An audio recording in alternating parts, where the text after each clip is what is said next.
Hey y'all, so I spent 10 years without a smartphone, and I'm gonna tell you in this video something about that.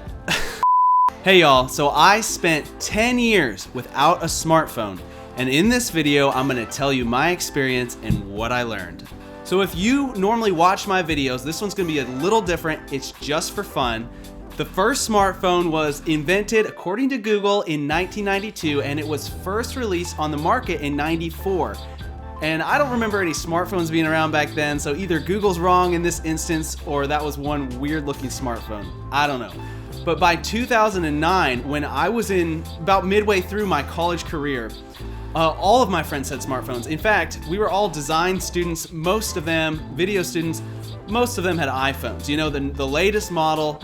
And it was, in a sense, I was a little jealous sometimes, but there were also some benefits. So I'm gonna share some of the negatives of the 10 years that I didn't have a smartphone, and then also some of the positives.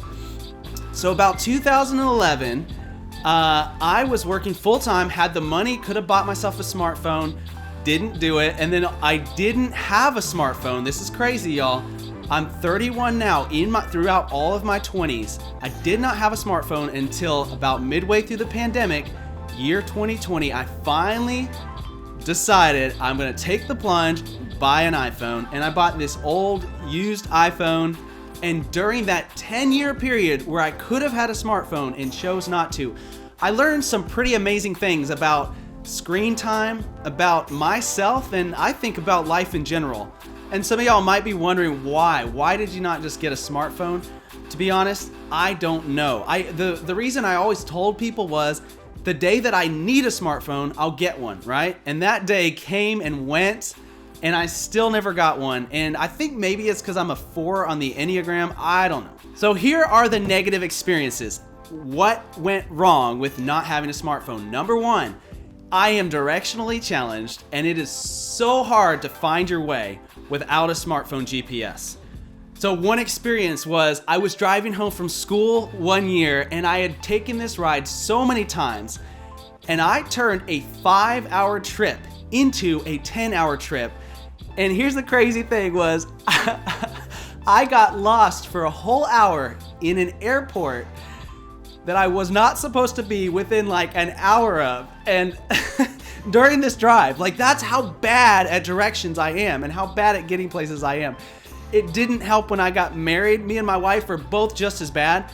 We turned a 4-hour drive after getting married into an 8-hour drive. And oh my gosh, we've done that more than once. So here we go. Next, number 2, this is the next negative experience to not owning a smartphone. And that is simply that you become the butt of a lot of jokes. Yeah, like people they see this old weird looking thing and they go, what on earth? You know, and then once people find out you've made this decision on purpose, they try to make fun of you about it as much as they can. And y'all, I just had to kind of learn to laugh at myself. Here's one more negative experience. You can't look anything up when you want to. So if you're out in the woods and it's like, hey, is this a poisonous snake or is it not? You know, you can't look it up and people are like, just Google it. And you're like, I don't have Google on this thing.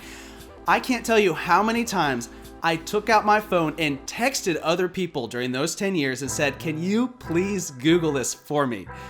This thing didn't even take good pictures. So it's not like I could text somebody a picture and ask them about it. It's like I had to describe it over the phone or through text. Not the easiest way to look things up. So that's enough of the negative. Let's jump over to the positive experiences. Here's number 1.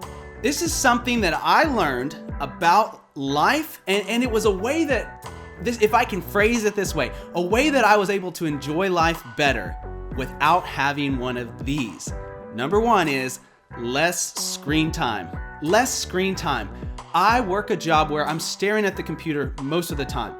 And for me, having one of these that didn't tempt me to stay on the screen longer versus having one of these was actually a really amazing benefit. It was basically a break from work, a break from hurting my eyeballs and getting those red veins in my eyes.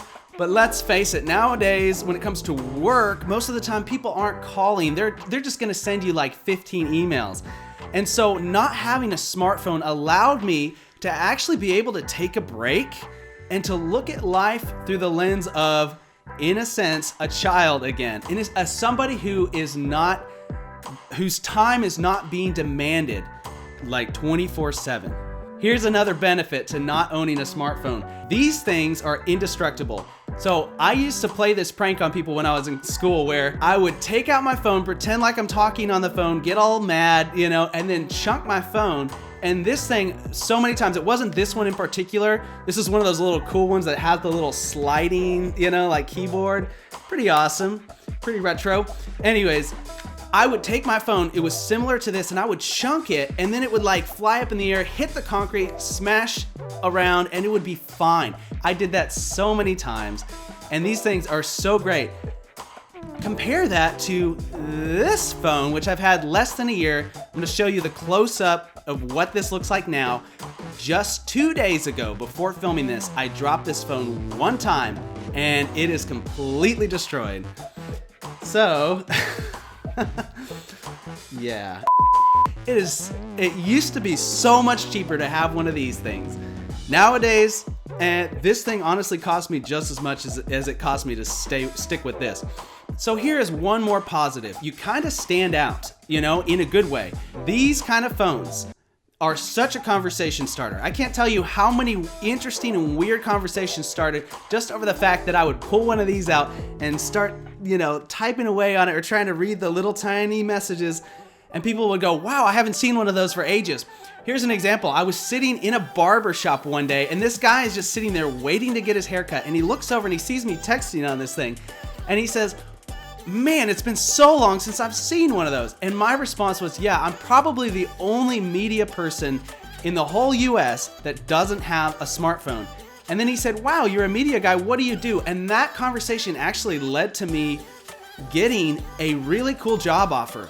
And long story short, I didn't end up accepting the job because instead I'd rather be doing something like this.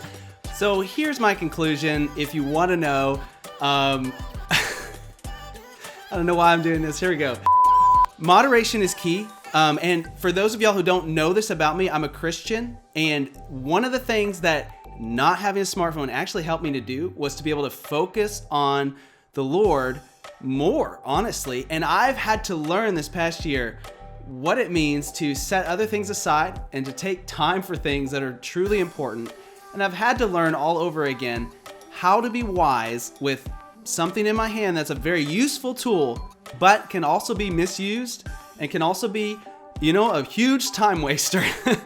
So I hope you enjoyed this video. My name is Troy Black, and if you're new to this channel, I encourage you to go at least watch one other video. And if you just find that I'm super weird, that's okay. We can still be friends, and I love you anyways. No matter where you're watching from, have a great day, and I will see you next time.